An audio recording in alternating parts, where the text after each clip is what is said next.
नमस्ते। पाकिस्तान की आर्थिक स्थिति डाउनडोल है। देश दिवालिया होने के कगार पर खड़ा है। सिर पर इतना कर्ज है कि मुल्ला तहमद उतार कर भी खड़े हो जाए तब भी इस कर्ज के उतरने के आसार नहीं हैं।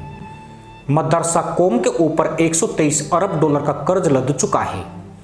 इसी साल उसे 26 अरब डॉलर का कर्ज और सूद चुकाना है, मगर पाकिस्तान में 12 बीघे तक दाना नहीं है। ऊपर से सेना प्रमुख असीम मुनीर राष्ट्रपति की गद्दी हथियाने के लिए प्लान तैयार कर चुके हैं। पर 80 के दशक तक पाकिस्तान की स्थिति इतनी उबड़ खाबड़ नहीं थी। आर्थिक रूप से वह भारत से आगे था और उसकी करेंसी भारतीय रुपये की तुलना में काफ़ी मजबूत थी। लेकिन आज वही पाकिस्तान भारत से 20 साल पीछे छूट चुका है। मुल्क की मदरसा कौम रोटी रोटी के लिए मोहताज है। भूखमरी, गरीबी और बेरोजगारी आकाश बेल की तरह बढ़ती जा रही है। रही सही मिट्टी पलीत राजनीतिक अस्थिरता ने पूरी कर दी है। 1971 में भारत ने पाकिस्तान को 2 टुकड़ों में बांटकर उसे कभी न भूलने वाला दर्द दिया। इस दर्द को ठंडा करने के लिए पाकिस्तान ने भी भारत को अस्थिर करने की कई साजिशें रची, लेकिन 50 साल बाद भी पाकिस्तान खाली हाथ है। उल्टा पाकिस्तान के और विभाजन होने का खतरा मुंह बाए खड़ा है और कभी भी इस देश में अलग देश बनने का सिलसिला शुरू हो सकता है। मदरसा मुल्क आरोप लगाता है कि उसके टुकड़े करने के लिए भारत बलूचिस्तान को हथियार बना रहा है। पाकिस्तान के इस नैरेटिव को कुछ लोग सही साबित करने के लिए तर्क भी देते हैं, लेकिन आज जो हम आपको बताने जा रहे हैं वह आपको न केवल हैरान कर देगा बल्कि पर्दे के पीछे चल रही चीन की साजिशों की पोल पट्टी भी खोलने वाला है। पाकिस्तान में पीओके से लेकर खैबर पख्तूनख्वा और बलूचिस्तान में विद्रोह की ज्वाला धधक रही है।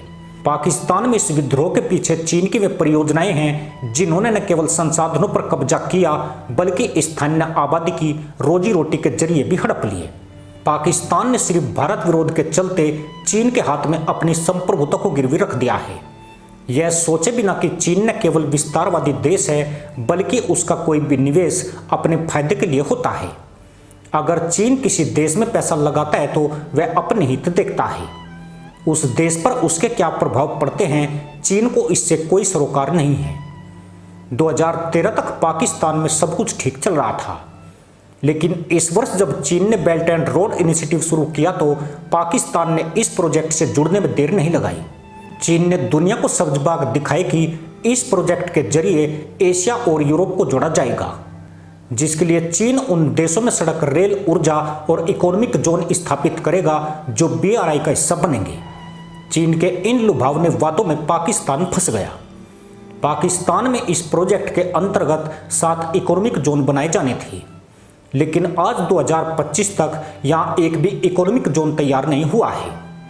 चाइना पाकिस्तान आर्थिक गलियारा जो सिंजांग प्रांत से गवादर तक बनाया जाना था 40% भी नहीं बन पाया। पाकिस्तान के विभिन्न क्षेत्रों से गुजरने वाली सड़कें टूटी पड़ी हुई है।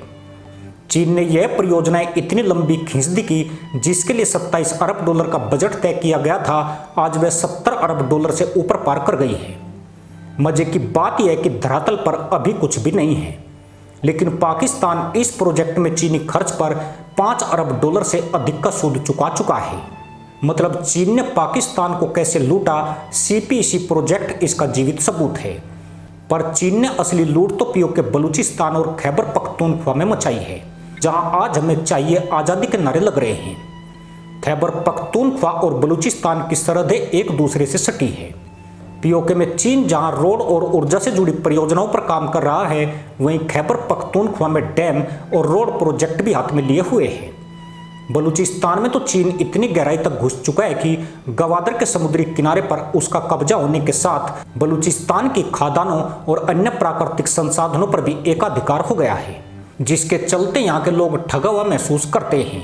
पीओके बलूचिस्तान और खैबर पख्तूनख्वा में विद्रोह की चिंगारी बिल्कुल नहीं जलती अगर पाकिस्तान और चीन ने यहाँ के लोगों के साथ न्याय किया होता।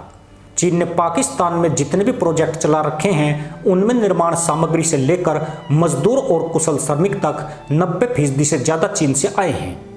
इन्होंने न केवल स्थानीय लोगों के रोजगार छीन लिए बल्कि उन्हें अपने ही घर में बेगाना भी बना दिया।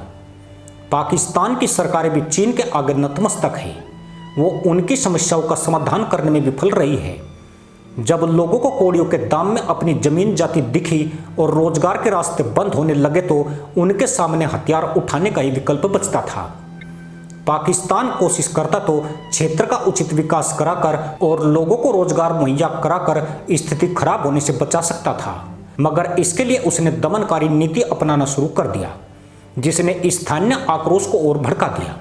बलूचिस्तान प्रांत अपने संसाधनों की बदौलत पाकिस्तान का सबसे संपन्न संसाधन इलाका है, मगर यहाँ की 1,23,00,000 की आबादी बुनियादी सुविधाओं से पूरी तरह वंचित है।